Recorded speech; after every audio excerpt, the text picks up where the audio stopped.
Halo Sobat Manhwa, kali ini kita akan melanjutkan cerita game ini sangat realistis episode yang ke-21. Di episode sebelumnya, Crowy Sitobrut akhirnya bisa kembali login ke dalam game Wasteland Online, dan Bang Kadal pulang dari misi meskipun dengan kondisi babak belur. Terus di episode kali ini, Cuguang sedikit kesal sama Bang Kadal karena merasa dibohongi. Dan akhirnya Xiayan mulai menjalankan tugasnya sebagai pemilik toko senjata. Gimana keseruannya? Nggak usah basa-basi lagi, langsung pasang headset dan kita gaskan ke ceritanya di Manhwa Period.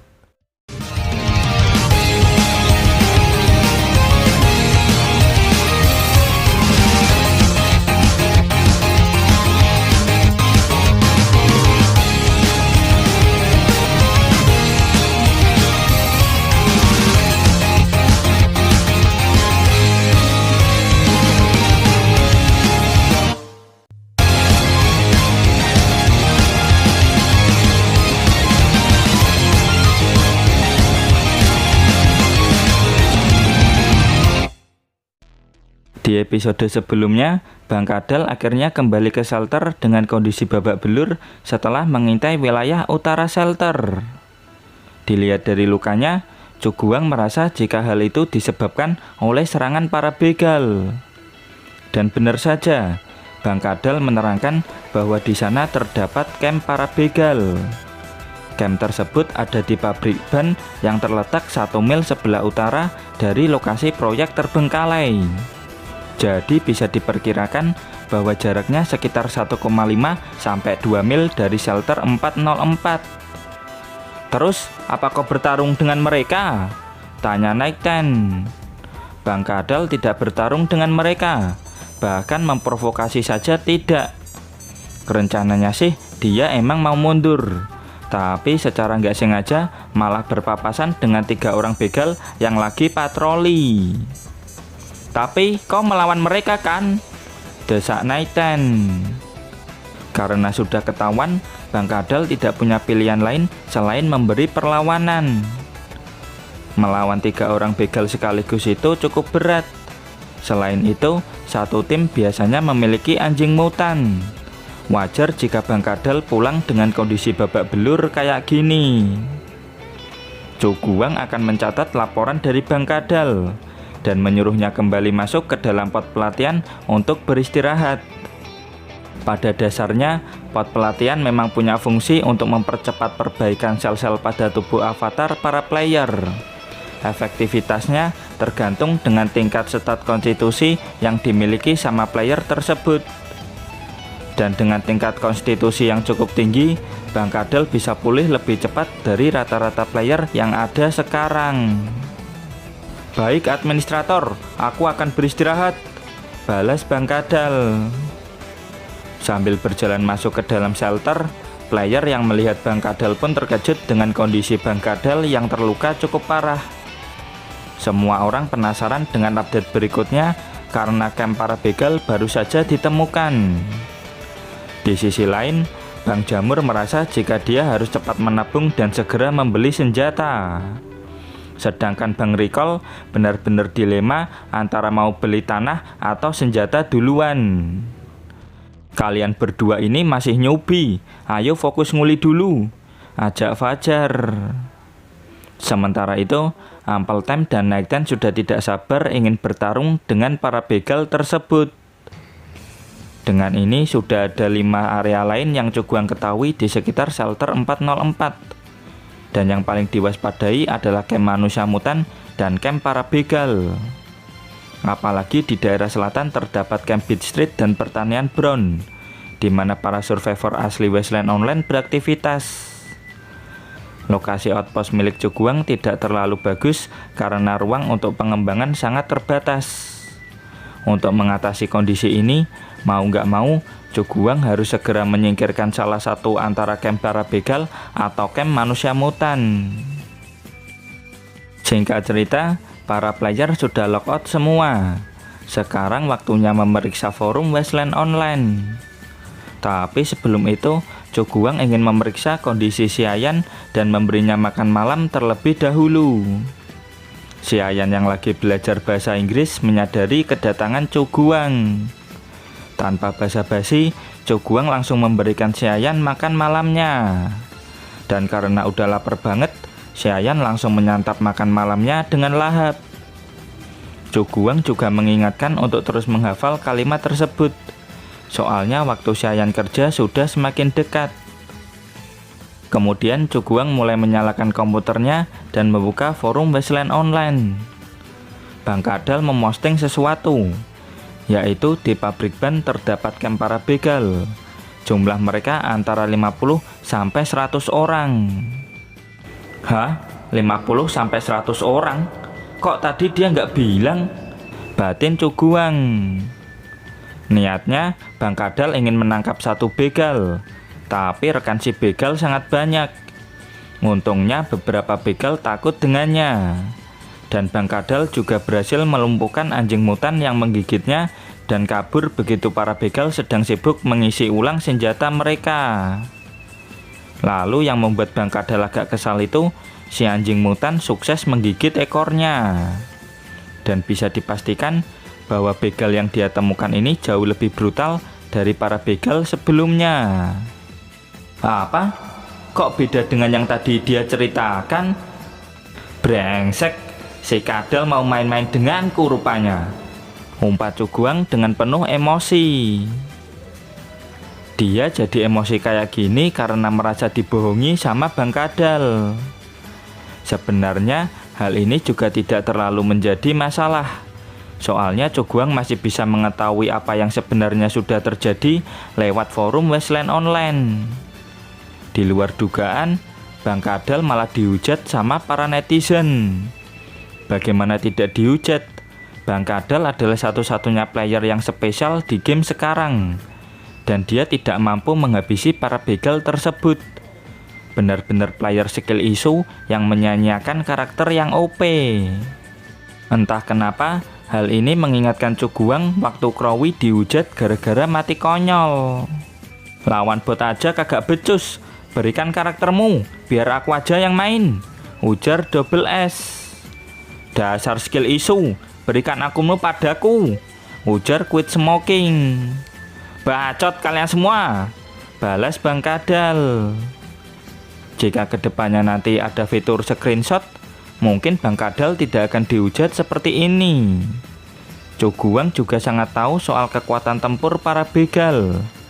Meskipun tidak hebat dalam aspek pembangunan dan pertanian, namun bakat mereka dalam pertempuran dan peperangan hampir mencapai titik maksimal. Melihat Bang Kadal dihujat sama badut game, membuat Coguang bosan dan ingin melihat postingan yang lain. Sekarang Coguang melihat postingan dari Flying Mall, player yang bergabung sejak versi Alpha 0.2. Dia menemukan fakta bahwa game ini telah mengalami perubahan besar sesuai dengan janji pihak developer. Kesimpulannya, dia benar-benar terpesona oleh sistem ekonomi yang baru dirancang di versi terbaru ini. Meskipun saat ini hanya ada beberapa rantai pasokan sederhana, tapi detailnya sudah cukup untuk menggambarkan seantusias apa pihak developer dengan proyek game Wasteland Online. Coguang yang melihat postingan ini mulai yakin jika Flying Mall adalah salah satu player dengan kualitas tinggi lainnya. Lanjut ke postingan Flying Mall, dia menjelaskan bahwa ada dua metode untuk menghasilkan uang di game ini, yaitu metode bekerja dan metode berburu. Bekerja di sini merujuk kepada pembuatan semen, karena penghasilannya cukup tinggi dari pekerjaan yang lain. Metode bekerja memiliki pendapatan yang stabil, namun player harus bersaing untuk mendapatkannya karena tidak banyak slot yang tersedia setiap harinya. Sedangkan berburu memiliki pendapatan yang tidak stabil, lalu membutuhkan perlengkapan dan hampir mustahil untuk dilakukan sendirian. Bagi player yang ingin menggunakan metode berburu, sangat disarankan untuk pergi dengan player tipe persepsi. Karena pekerjaan pembuatan semen cukup mudah, maka tidak perlu penjelasan dan Flying Mall akan fokus membahas berburu di sini. Seekor mutan hyena seberat 60 pon dapat dijual ke lumbung dengan harga 5 koin perak. Namun jika player menyembelihnya terlebih dahulu, maka player akan mendapatkan 24 pon daging yang langsung bernilai 50 koin perak. Sayangnya lumbung di outpost tidak menerima daging mentah. Mereka hanya menerima daging buruan yang belum diproses atau daging kering yang dapat disimpan secara langsung. Selain itu, terdapat perbedaan harga beli dan harga jual di toko NPC. Contohnya daging kering. Membeli 2 pon harganya 5 koin perak. Jika player menjualnya lagi ke toko, maka hanya akan dihargai 1 koin perak. Sebenarnya sistem ini tidak seburuk itu. Di dalam game online sudah sangat normal bagi player membeli barang seharga 1000 koin di toko NPC dan menjualnya di toko yang sama hanya seharga 1 token saja. Hal ini justru bisa mendorong player untuk berdagang di antara mereka sendiri daripada jual beli inventaris dengan NPC. Flying Mall memberikan saran kepada tim pemburu untuk bekerja sama dengan 1 atau 2 player lain untuk menyembelih dan membuat daging yang dikeringkan dan menyimpan bulunya. Daging yang dikeringkan ini bisa dijual ke player lain dengan harga di bawah pasar. Sisanya baru dijual ke outpost atau para NPC. Dengan menggunakan metode ini, player bisa mendapatkan keuntungan yang jauh lebih besar.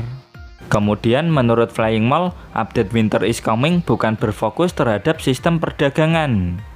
Kedepannya nanti, Flying Mall berharap supaya pihak developer bisa mengembangkan sistem perdagangan ini sampai ke level ekspor-impor. Dari sudut pandang Cuguang sebagai pihak developer, saran yang membangun seperti ini sangat ia butuhkan.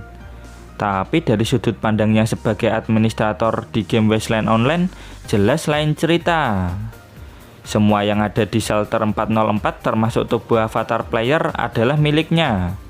Kenapa juga Cuguang harus membiarkan para player mengambil barang-barang miliknya untuk perdagangan ekspor-impor? Selain itu, faktanya bisnis ekspor-impor di dunia Wasteland cukup sulit dilakukan. Cuguang sering dikucilkan dan dicurigai sebagai scavenger di Cambridge Street karena aksen bahasa Cuguang yang agak lain dari kebanyakan orang di sana. Selain itu, pemahaman bisnis di dunia Wasteland sangat berbeda dengan dunia nyata. Bahkan dengan pengalaman sebagai seorang sales handal pun, Cuguang sering banget kena scam sama para pedagang yang ada di dunia Wasteland. Dunia Wasteland itu sendiri merupakan distopia yang dibentuk oleh para penjahat dan orang licik. Sistem yang ada di dunia nyata atau di bumi sekarang tidak akan bisa bekerja dengan baik di dunia Wasteland. Untuk melakukan bisnis dengan penduduk asli Wasteland, player harus membawa senjata lengkap supaya terhindar dari hal-hal yang buruk. Dan tidak ada gunanya mendorong player untuk berdagang dengan penduduk lokal. Setiap transaksi besar yang melibatkan ekspor harus dilakukan di bawah pengawasan yang ketat. Cuguang bisa membentuk karavan tetap dan merencanakan rute serta barang dagangan dengan baik. Player akan berperan sebagai penjaga yang bertanggung jawab terhadap keamanan karavan. Sedangkan NPC akan menangani transaksi jual belinya. Dengan cara ini, Cuguang bisa menangani player yang tidak terampil dalam jual beli dan lebih menyederhanakan proses perdagangan.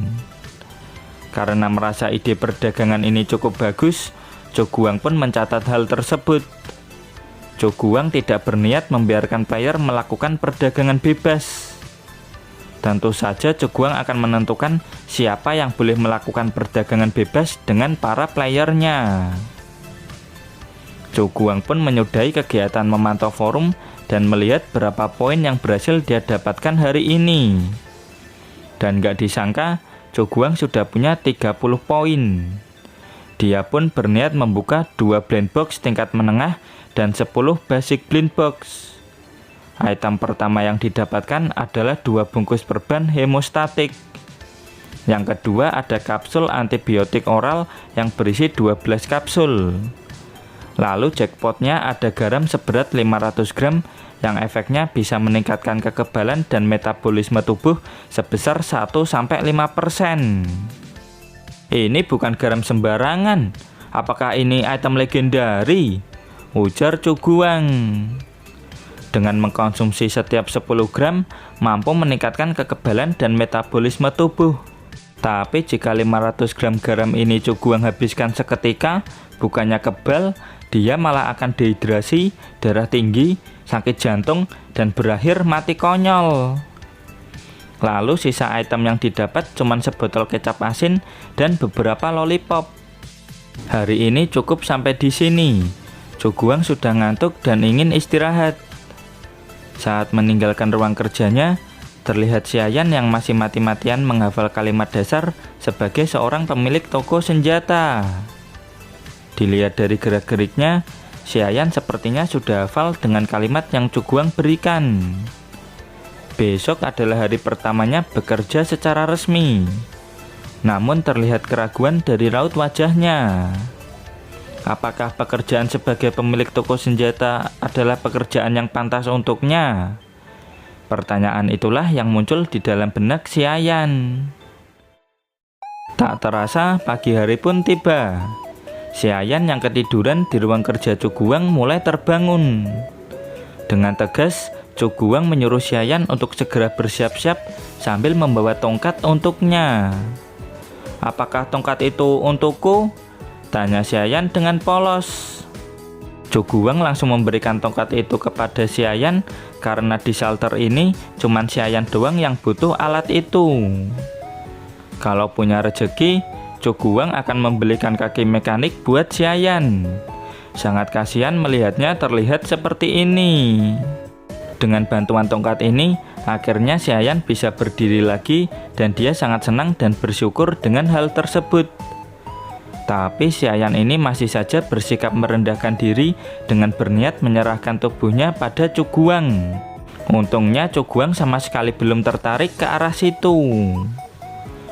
Kemudian Cuguang bilang kalau dia akan mengatur pekerjaan buat Xiayan dan mengajaknya keluar melihat kondisi outpost sekarang. Cuaca di luar sangat cerah. Sudah lebih dari 3 hari dirinya tidak melihat sinar matahari. Dan akhirnya Xiayan mendapatkan kembali asupan vitamin D setelah beberapa hari istirahat di dalam shelter. Lalu Xiayan terkejut melihat tembok luar sederhana di sana. Tembok yang dibangun Cuguang itu B aja. Cuman bisa menghalau monster mutan lemah dan begal kampung. Jika mutan kuat menyerang, outpost Cuguang sudah pasti rata dengan tanah. Apalagi jika gelombang mutan datang. Xiayan tidak akan tahu akan bernasib seperti apa shelter 404 milik Cuguang ini. Gelombang mutan, apa maksudmu? Tanya Cuguang. Gelombang mutan adalah sesuatu yang sering terjadi di sepanjang jalur lingkar ketiga yang tidak mungkin bisa dirasakan di sini. Xiayan lanjut menjelaskan bahwa kawanan Guoner mulai bermigrasi dari sekitar jalur lingkar kedua menuju jalur lingkar ketiga. Dan kawanan Guoner itu bercampur dengan banyak sekali creeper. Bahkan ada mutan yang jauh lebih kuat dari creeper. Meskipun Xiayan menjelaskan hal ini, Cuguang tidak mungkin bisa membayangkannya. Wilayah Rockton itu sangat luas. Selama ada spesies mutan yang bermigrasi dari kota utara, kawanan mutan itu pasti akan melewati outpostnya Cuguang. Di dunia Wasteland, perang antara manusia dan mutan itu tidak dapat dihindari. Meskipun tim Xiayan dulu hanyalah tim tentara bayaran kecil, namun mereka telah beberapa kali berpartisipasi dalam misi untuk menghadapi serangan gelombang mutan. Ketika bergerak dengan pasukan utama, bahayanya tidak terlalu tinggi. Dan uang untuk misi semacam ini umumnya sangat mudah diperoleh dan jumlahnya cukup besar. Terus agar perdagangan dan produksi dapat segera dilanjutkan, para petinggi kota sering menggelontorkan banyak uang untuk menyewa tentara bayaran dan memberi mereka persenjataan termasuk amunisi tanpa ragu-ragu. Hasilnya, banyak orang miskin di wilayah kumuh yang menjadi tentara bayaran selama gelombang mutan terjadi. Tiba-tiba Xiayan terkejut Cuguang mengiyakan penjelasan panjangnya. Cuguang sudah beberapa kali melihat Guoner. dan Chuguang mengambil kesimpulan bahwa mereka takut dengan cahaya. Namun bukan cuma cahaya. Pada dasarnya, Gwoner itu monster lemah. Mutan lain seperti hyena, serigala, anjing, tikus tanah, kelelawar, lintah juga tidak menyukai Gwoner. Ketika lapar, Gwoner akan menjadi mangsa utama mereka selain manusia. Akibat hal tersebut, Gwoner selalu bersembunyi di tempat gelap seperti stasiun kereta bawah tanah dan di saluran pembuangan atau gorong-gorong. Secara umum, jika seseorang melihat satu Gwoner, itu artinya dia sudah menemukan satu kawanan Gwoner. Dan sangat berbahaya jika menemukan mereka di tempat yang sempit. Dengan petunjuk ini, Chuguang jadi punya ide untuk memasukkan konten gelombang mutan di dalam website resmi Wasteland Online. Namun sekarang belum waktunya. Shelter dan outpost miliknya belum siap jika dihadapkan dengan gelombang mutan tersebut. Singkat cerita, toko senjata pun resmi dibuka. Bangunan kayu ini akan menjadi toko senjata sekaligus rumah buat Xiayan.